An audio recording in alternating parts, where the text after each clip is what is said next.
el testimonio de Jesús. Juan había hablado de su propio testimonio, lo vimos la semana pasada, y ahora él va a hablar de el testimonio del que viene de Jesús. El estudio se llama El testimonio de Jesús. Juan capítulo 1, empezando en el versículo 29. El siguiente día vio Juan a Jesús que venía a él y dijo: He aquí el Cordero de Dios que quita el pecado del mundo. Este es aquel de quien yo dije: después de mí viene un varón, el cual es antes de mí, porque era primero que yo. Y yo no le conocía, mas para que fuese manifestado a Israel, por esto vine yo bautizando con agua. También dio Juan testimonio diciendo: vi al Espíritu que descendía del cielo como paloma y permaneció sobre él, y yo no le conocía. Pero el que me envió a bautizar con agua, aquel me dijo: sobre quien veas descender el Espíritu y que permanece sobre él, ese es el que bautiza con el Espíritu Santo. Y yo le vi y he dado testimonio de que este es el Hijo de Dios. Juan está bautizando en el Jordán y ve venir a Jesús hacia él. Vamos a ver que Jesús se bautiza con Juan. Pero esta sección nos habla de cómo Juan cede el lugar, cede toda la gloria a Jesús. Él es solo un mensajero, él es el heraldo del rey.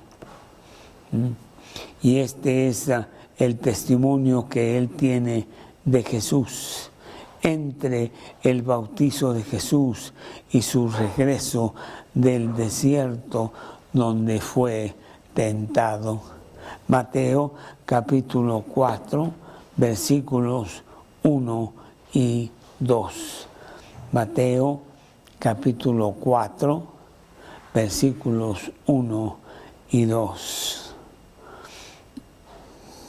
Que dice así: entonces Jesús fue llevado por el Espíritu al desierto para ser tentado por el diablo, y después de haber ayunado 40 días y 40 noches, tuvo hambre.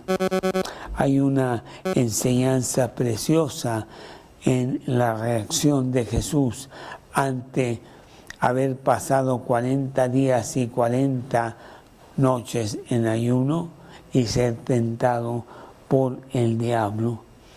Estas enseñanzas las podríamos decir: uno, que en tentación debemos estar más cerca de Dios. Dice que si nosotros nos humillamos ante Dios, el enemigo huirá de nosotros. Santiago capítulo 4, versículo 7. Santiago capítulo 4, versículo 7, que dice así: someteos pues a Dios, resistid al diablo y él huirá de vosotros. Entonces las tentaciones son para agarrarnos más de Dios, para que no caigamos en tentación. Salmos 73, 17. Salmos 73, 17. Salmos 73, 17. Que dice así: hasta que entrando en el santuario de Dios comprendí el fin de ellos. El Salmo 73 es un salmo precioso donde David se pregunta por qué los malos prosperan. Y es una verdadera tentación el que nosotros veamos cómo ellos la pasan tan bien y a veces nosotros sufriendo. Se pregunta por qué Dios los malos prosperan. Pero en este versículo 17, 73, 17, dice, hasta que entrando en el santuario de mi Dios, comprendí el fin de ellos. ¿Sí? La cuenta se tiene que pagar y la tentación se desvanece al saber que Dios es un Dios justo. Salmos 15, 1. Salmos 15, 1. Salmos capítulo 15, versículo 1. Jehová, ¿quién habitará en tu tabernáculo? ¿Quién morará en tu monte santo? El que anda en integridad y hace justicia y habla verdad en su corazón. Bueno, pues sí, tendremos tentaciones, las vamos a tener toda la vida, pero tenemos un Dios que nos saca adelante en medio de la tentación. La segunda enseñanza es que habiendo tenido victoria sobre la tentación, nunca bajemos la guardia, porque es el momento más propicio para caer. Primera de Corintios, capítulo 10, versículo 12. Primera de Corintios, capítulo 10, versículo 12, que dice, así que el que piensa estar firme, mire que no caiga. Cuando tú piensas que después de una gran victoria tú estás muy firme, cuidado, estás a punto de caer. Esas son las enseñanzas. Pero yendo a nuestro pasaje aquí de Juan, empezando con el versículo 29, leemos: el siguiente día vio Juan a Jesús que venía a él y dijo: he aquí el Cordero de Dios que quita el pecado del mundo. En este versículo podemos ver 4 cosas preciosas de este testimonio que Juan da de Jesús al verlo venir del desierto. A, el Cordero de Dios que nos habla del sacrificio por el pecado. Todos los días se sacrificaban corderos en el templo y allá en el desierto cuando estaban los judíos en el tabernáculo, y era la reconciliación del hombre con Dios por haber pecado.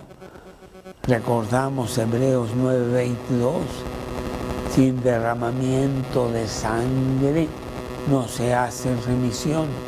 Y los corderos estaban derramando sangre para no quitar el pecado, porque ellos no pueden quitarlo, como dice Hebreos capítulo 9, sino para tener un tipo de aquel cordero que sí iba a quitar el pecado.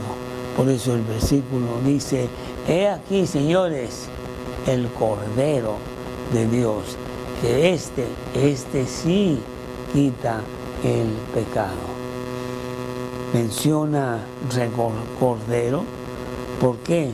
Porque hace resaltar la mansedumbre y sumisión de uno que va a ser sacrificado. Isaías capítulo 53, versículo 7, Isaías 53, 7. Isaías 53, 7, que dice: Dice así: angustiado él y afligido, no abrió su boca, como cordero que fue llevado al matadero, y como oveja delante de sus trasquiladores, enmudeció y no abrió su boca. Por esto hace referencia, y lo está haciendo Juan, al sacrificio pascual allá en Egipto, cuando los judíos estaban por salir a la libertad de la esclavitud que habían tenido en Egipto por 430 años. Éxodo capítulo 29, 38. Éxodo 29, 38. Que dice así, Éxodo 29, 38. Esto es lo que ofrecerás sobre el altar: 2 corderos de 1 año, cada día continuamente, todos los días, para expiar el pecado del pueblo. Pero como decía, hay uno especial que se sacrificó el día que se instituyó la Pascua, el paso de Jehová por Egipto para salvar a todos los primogénitos hebreos, mas no así a los primogénitos egipcios, que morían en todas las casas y que dieron por fin la libertad a los judíos para salir de Egipto.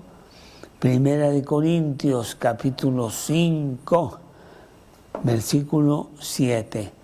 El cordero pascual, el verdadero cordero pascual, llegaba a encontrarse con Juan allí en el Jordán. He aquí el cordero de Dios.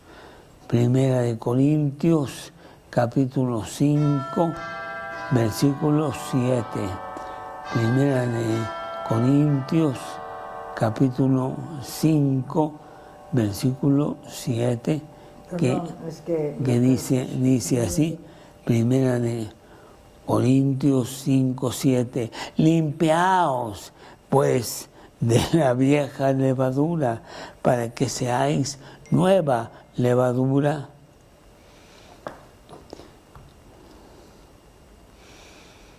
Como sois, porque nuestra Pascua, que es Cristo, ya fue sacrificada por nosotros.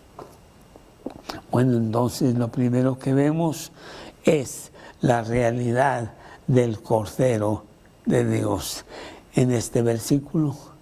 La segunda cosa que vemos en este versículo es lo que dice el versículo mismo: he aquí el Cordero de Dios que quita el pecado del mundo, que quita el pecado del mundo. Y esto fue, la sangre de Cristo podía quitar el pecado. Los corderos que se sacrificaban 2 cada día, el cordero pascual que se sacrificaba en la fiesta de la Pascua cada año desde que habían salido de Egipto, y habían pasado ya 430 años. Esos corderos no quitaban el pecado del mundo, mas el Cordero Pascual verdadero, Cristo mismo, que Juan anuncia ser el verdadero Cordero, sí quita el pecado del mundo. Hebreos capítulo 9. Hebreos capítulo 9 en el versículo 26. Hebreos 9, 26. Libro precioso que habla precisamente de todos esos rituales que tenían los judíos y que estaban siendo quitados por la realidad de un nuevo pacto en Jesús. Hebreos capítulo 9, versículo 26. De otra manera, les hubiera sido necesario padecer muchas veces desde el principio del mundo. Dice el versículo anterior, desde el 24, para entender, porque no entró Cristo en el santuario hecho de mano, donde eran sacrificados y derramada su sangre los corderos que ofrecían cada año, sino figura del verdadero, sino en el cielo mismo, para presentarse ahora por nosotros ante Dios. Y no para ofrecer muchas veces, como entra el sumo sacerdote en el lugar santísimo cada año con sangre ajena, la sangre del Cordero Pascual. De otra manera, le hubiera sido a Cristo necesario padecer muchas veces desde el principio del mundo, pero ahora, en la consumación de los siglos, se presentó una vez para siempre por los sacrificios de sí mismo para quitar de en medio el pecado. No, Cristo, el Cordero Pascual verdadero, no se iba a sacrificar diariamente, no, porque Él sí tenía el poder de quitar el pecado. Y dice aquí que se ofreció una sola vez por el sacrificio de sí mismo para quitar de en medio el pecado. Juan, que estaba llamando al arrepentimiento en su predicación, conforme a lo que leemos en Juan 3, versículo 1, por favor, Juan 3, versículo 1, Juan había ido al Jordán a predicar el Evangelio del Reino. Dice aquí, no es Juan, es Mateo 3:1, me equivoqué, Mateo 3:1, donde dice, en aquellos días vino Juan el Bautista predicando en el desierto de Judea y diciendo, esta era la predicación de él, arrepentíos, porque el reino de los cielos se ha acercado. Él llamaba al arrepentimiento y mostraba cómo se haría remisión por los pecados. Y es en Jesús donde estaba la respuesta, el verdadero Cordero que quita el pecado del mundo. Primera de Timoteo,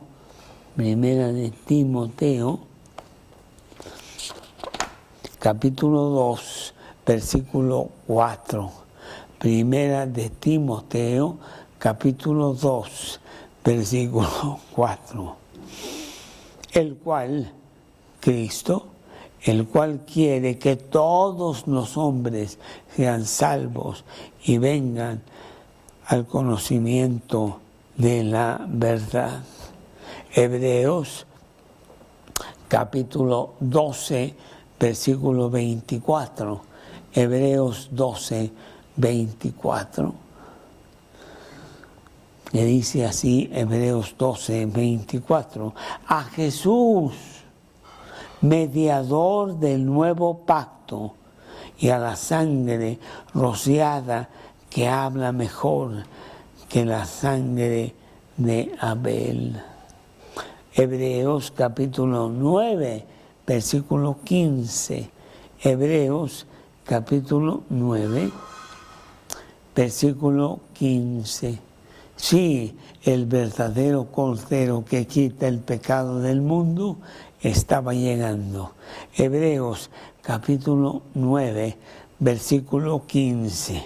Así que, por eso, es mediador de un nuevo pacto. ¿Para qué? Interviniendo muerte para la remisión de las transgresiones que había bajo el primer pacto, los llamados recibieran la promesa de la herencia eterna.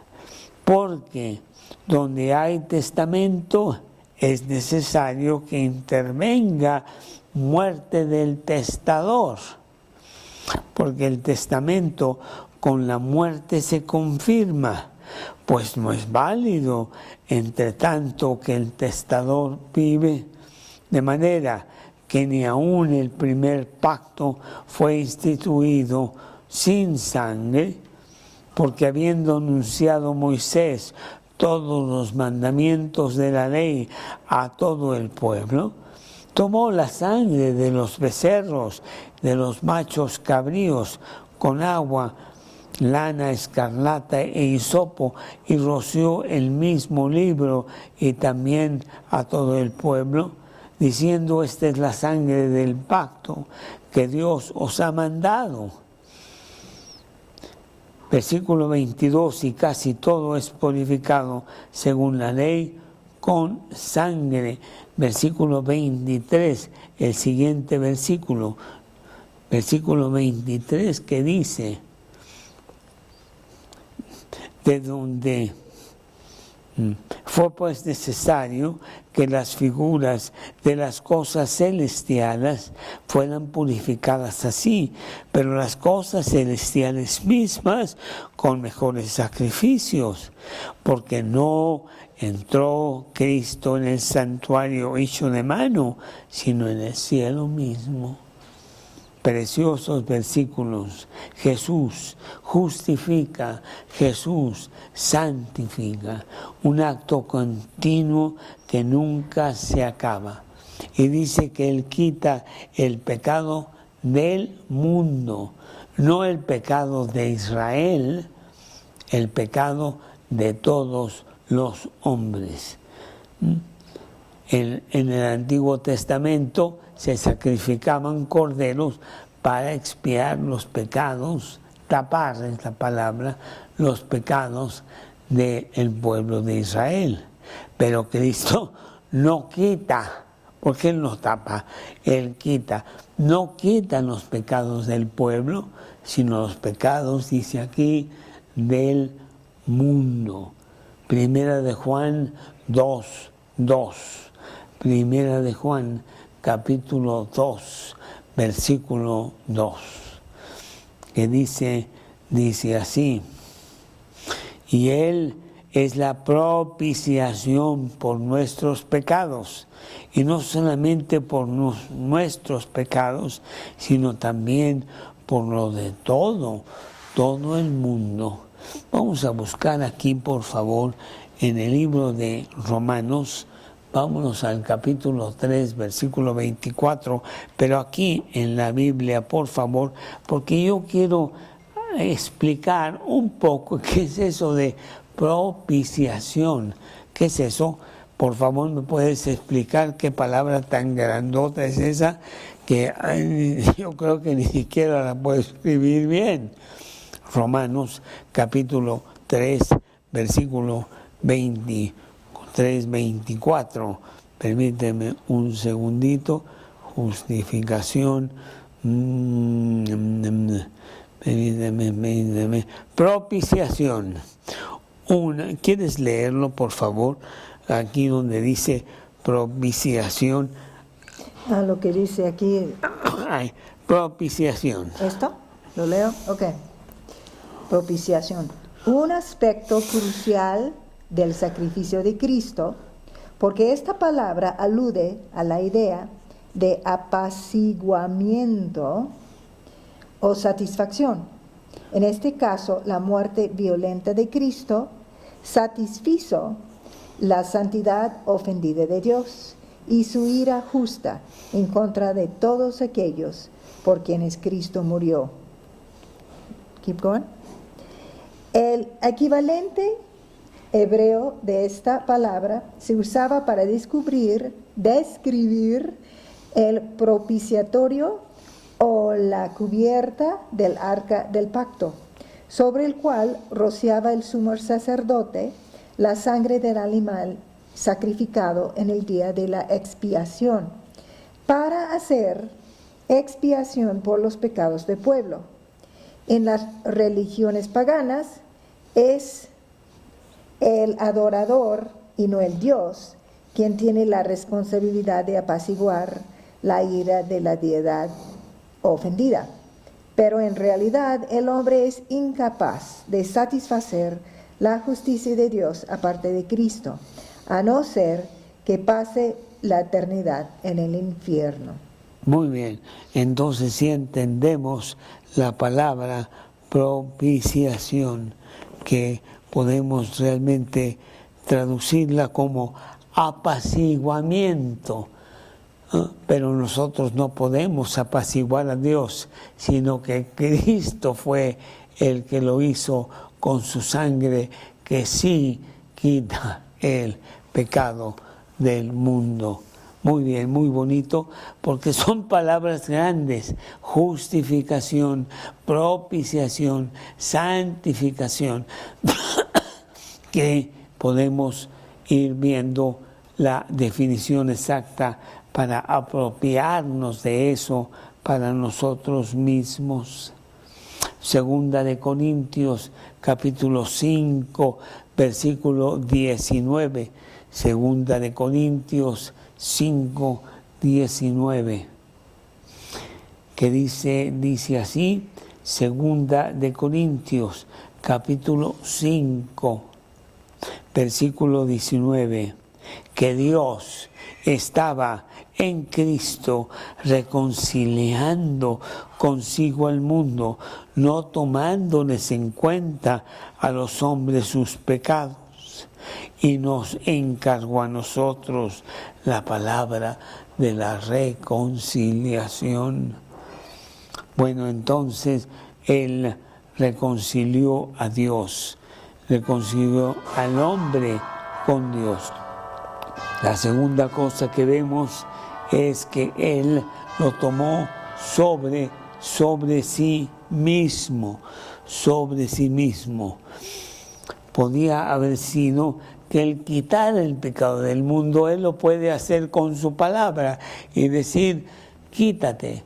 Pero no es así, porque Él es un Dios perfecto que no puede ignorar un solo pecado del hombre.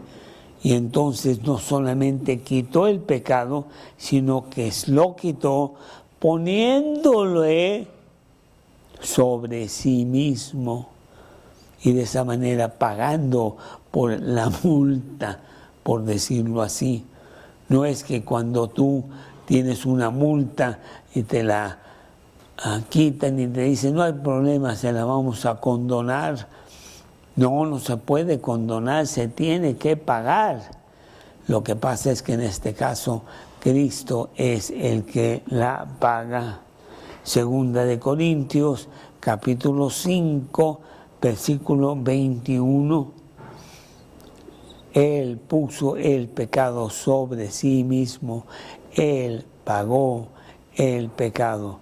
Segunda de Corintios, capítulo 5, versículo 21.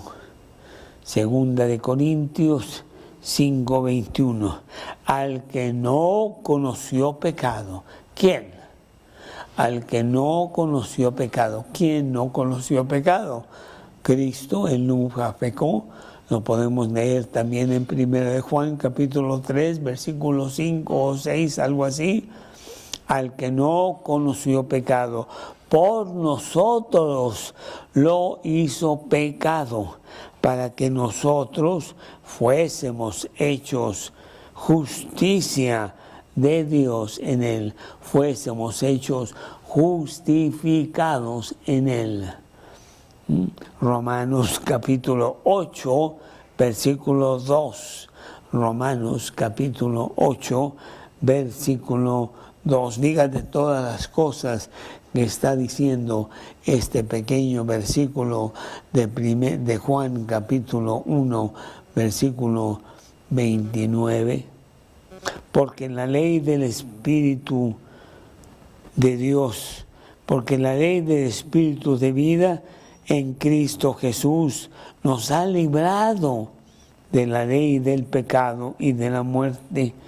Y el versículo 3 me gusta muchísimo, aunque parece complicado, porque lo que era imposible para la ley, por cuanto era débil por la carne, Dios,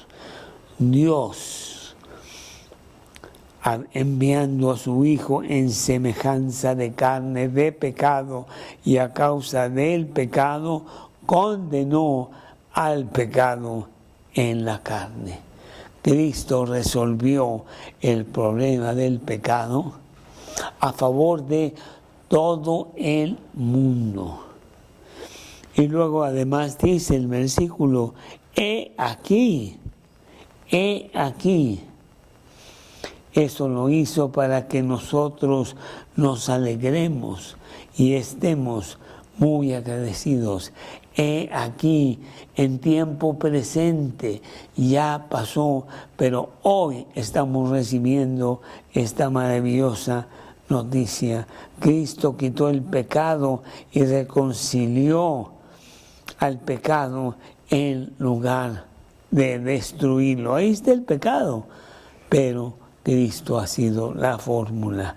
Apocalipsis capítulo 1, versículo 5. Apocalipsis capítulo 1, versículo 5. De Jesucristo, el testigo fiel, el primogénito de los muertos y el soberano de los reyes de la tierra, al que nos amó y nos lavó de nuestros pecados con su sangre. Precioso, pero bueno, no podemos quedarnos en este versículo 29. Tenemos que ver otros versículos, a menos que quieras pasar conmigo toda la tarde y quedarte aquí conmigo. Hay mucho que decir, pero no, continuemos con el segundo punto, que es las credenciales que presenta Juan el Bautista acerca de Cristo. Esto está en los siguientes versículos, empezando en el versículo 30.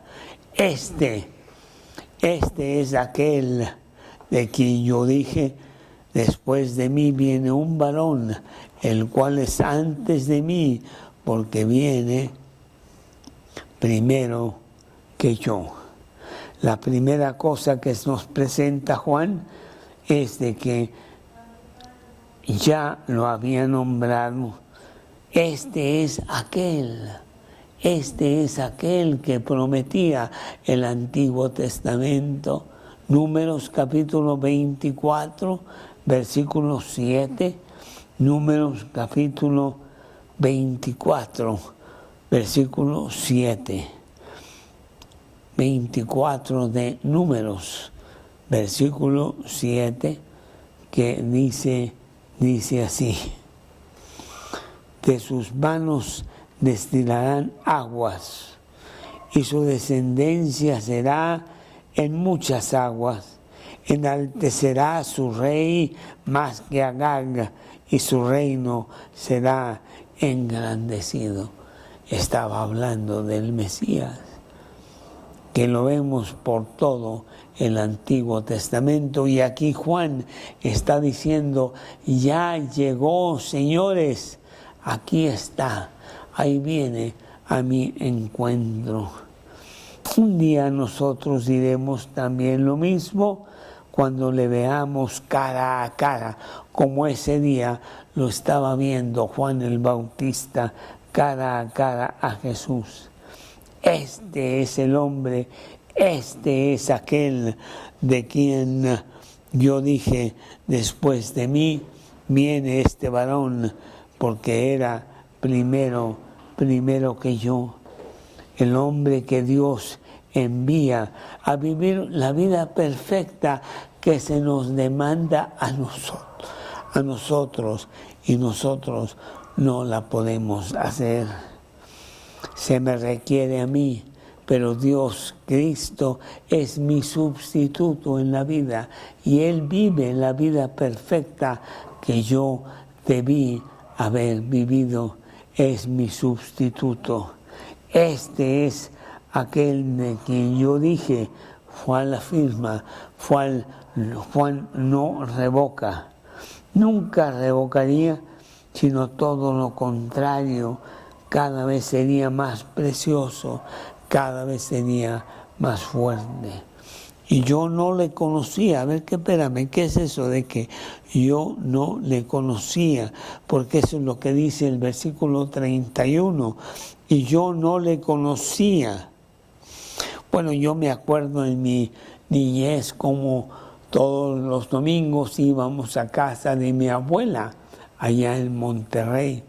Y bueno, con muchos hijos que había tenido mi abuela, todos mis tíos se presentaban allí todos los domingos con todos sus hijos. Yo era el mayor de todos los primos. Y ahí pues jugábamos, no sé qué. Éramos muchos primos, ya ni me acuerdo. Teníamos mucho que estar compartiendo los domingos con los primos. Pero aquí dice el versículo, yo no le conocía. ¿Cómo? Entonces María no se juntaba con su pariente Elizabeth los domingos para que los niños jugaran entre sí. Bueno, pues parece que no, porque Juan no tenía conocimiento físico de Jesús. ¿Quién era este hombre? ¿Quién es este primo mío que yo sé es el escogido de Dios, el Mesías? Yo no sé si Juan sabía esto desde su niñez, no sé cuándo empieza él su ministerio público, más o menos a la misma edad que Jesús, a los 30 años, que era la edad en donde los sacerdotes judíos empezaban a ejercer su oficio en el tabernáculo o en el templo. Por eso Jesús también entra a su ministerio público a la edad de 30 años. Pero lo que sí sé, no me dice la Escritura que Juan y Jesús jugaban juntos cuando eran niños. No me dice más que yo no le conocía. Nunca lo había visto antes, no hay nada mancomunado. Juan sí entiende que Juan no es nada para con Jesús. Nunca le había visto en su vida. Jesús era un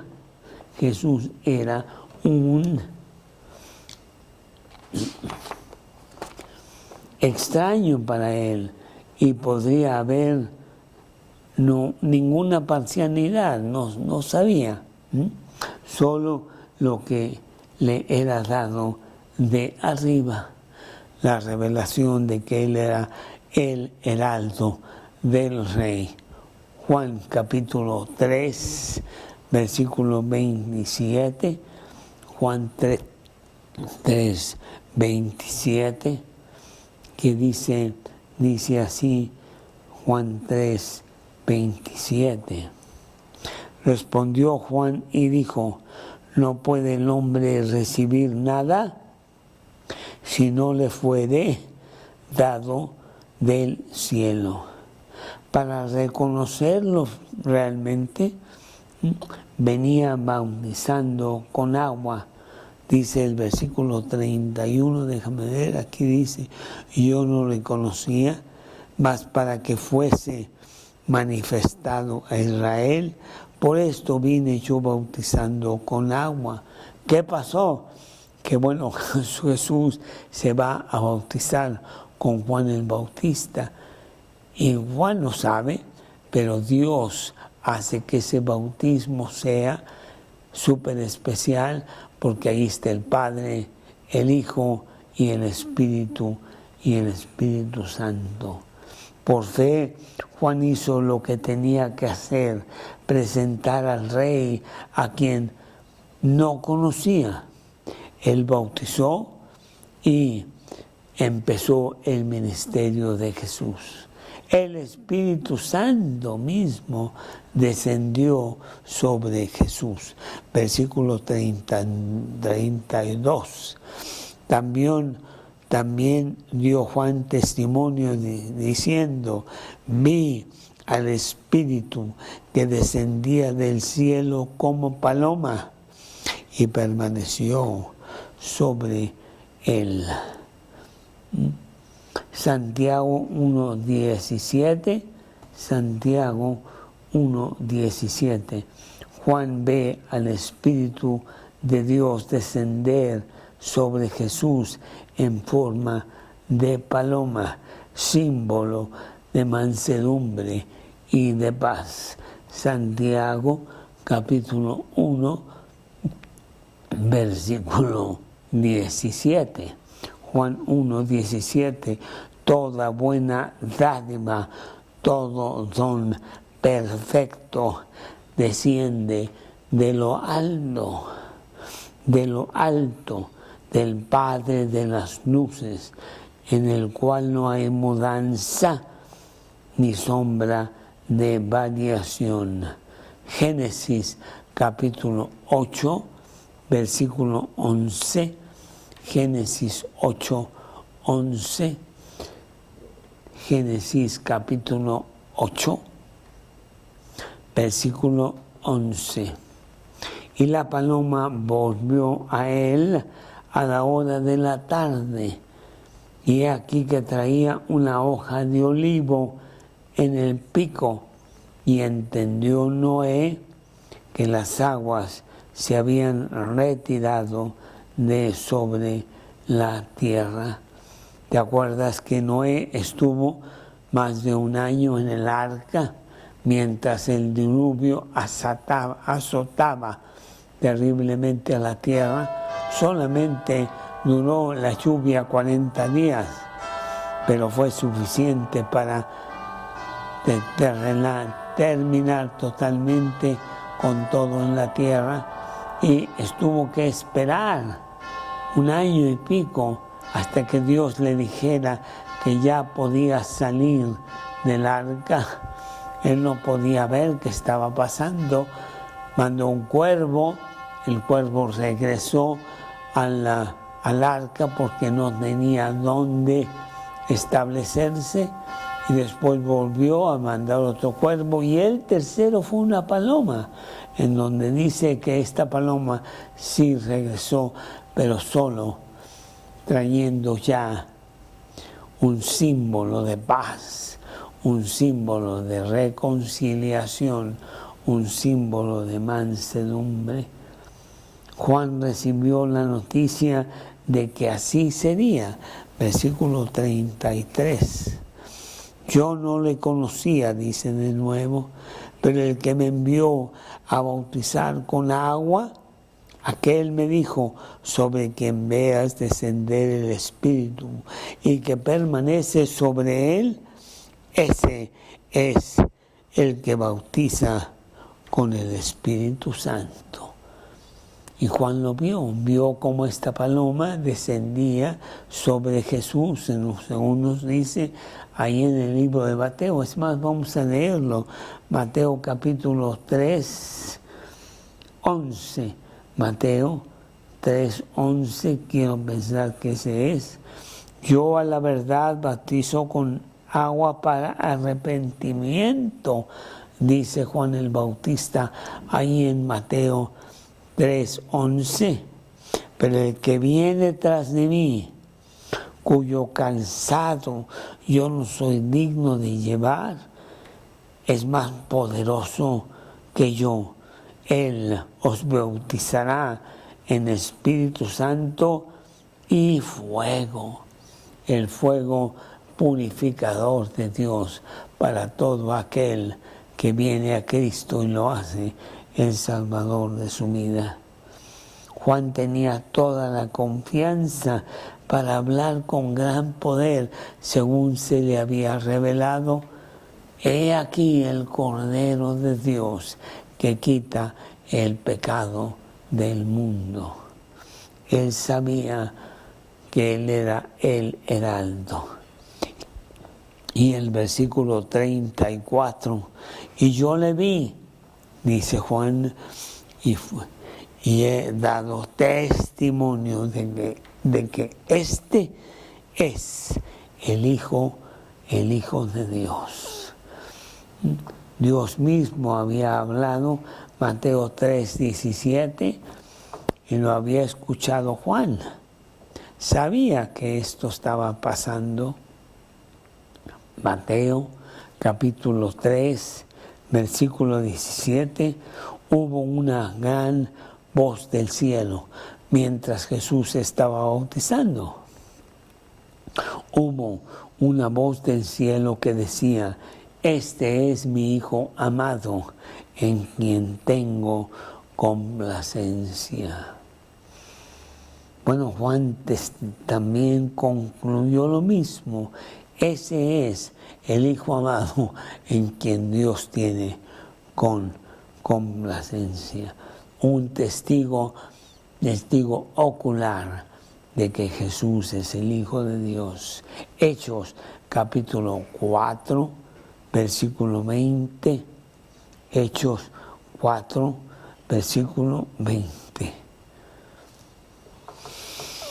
Porque no podemos dejar de decir lo que hemos visto y oído. Y más Juan el Bautista, él sabía, él estaba viendo. Yo le vi y he dado testimonio de que este es el Hijo de Dios. Mateo 16, 16. Mateo 16, 16. Respondiendo Simón Pedro le dijo: tú eres el Cristo, el Hijo del Dios viviente. Todos aquellos que tenemos a Cristo como el Salvador y Señor de nuestras vidas, podemos decir lo mismo. Tú eres el Cristo, el Hijo del Dios viviente. Tú tienes poder para quitar el pecado del mundo, principalmente mis propios pecados. Primera de Pedro 1:16. Primera de Pedro 1:16. Primera de Pedro 1:16. Porque escrito está: sed santos, porque yo soy santo. Si invocáis por Padre a aquel que sin acepción de personas juzga según la obra de cada uno, conducíos en temor todo el tiempo de vuestra peregrinación. Qué precioso es tener la certeza de que sabemos que el Cristo es el Hijo de Dios y que vino a quitar mis, los míos, mis pecados. ¿Cómo estás tú con Cristo? ¿Puedes tú aseverar? ¿Puedes tú tener la certidumbre de que Cristo ha quitado tus pecados? Él los pagó en la cruz, pero tú tienes que ir a la cruz y tomar ese sacrificio para ti, para que Cristo realmente quite tus pecados y al quitarte tus pecados tengas vida eterna. Entres al cielo por la puerta grande como si nunca hubieras pecado, porque Cristo limpia tu cuenta con su propia sangre. ¿Es eso una realidad para ti? ¿Tienes tú a Cristo como el Salvador personal de tu vida? ¿Has hecho tú a Cristo el Señor de tu vida? Pues muy importante. Este es el testimonio y las credenciales que Juan el Bautista presenta y que nosotros mismos, los que tenemos a Cristo, hemos experimentado con cambios reales, cambios totales en nuestra vida. Si tu respuesta es no, yo no tengo eso, entonces hoy es el día aceptable. Ahora es el día de salvación.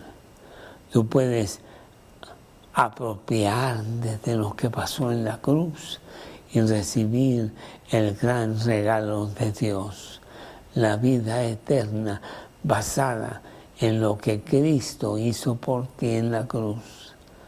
Tómalo hoy. Haz de Cristo el Salvador de tu vida, el Señor total de tu existencia. Vamos a terminar con una pequeña oración y si tú tienes esa comezón de que Cristo no es el Salvador de tu vida, pero si quisieras que algo pasara, pues díselo a Él. Dile que tú eres un pecador, dile que estás arrepentido, dile que quieres cambio de vida, dile que quieres que sea el Salvador tuyo. Vamos a inclinar nuestros rostros, vamos a orar. Señor, en esta mañana venimos a ti con todos nuestros pecados. Mis pecados, yo que sé que no tengo a Cristo. Y vengo arrepentido, vengo a pedir perdón. Y basado en lo que dice la Biblia, las grandes promesas de la Escritura, basado en lo que tú hiciste por mí en la cruz del Calvario. Entra a mi corazón, entra y aduéñate de mi vida. Sé el Señor absoluto de mi vida. Entra a mi corazón ahora mismo, en este momento. Te lo pido en el nombre de Cristo Jesús. Amén. Maravilloso el tener la certeza de la vida eterna consumada a mi favor por Cristo. Si tú hiciste esa oración conmigo, tú puedes tener esa certeza que se puede profundizar a medida que tú leas la palabra y tú mismo veas el testimonio de Juan el Bautista en tu propia vida. Yo le vi y he dado testimonio de que este es el Hijo de Dios. Con esto terminamos nuestra reunión el día de hoy, pero te estimulo a que te pongas a leer el Evangelio de Juan, este mismo que estamos estudiando.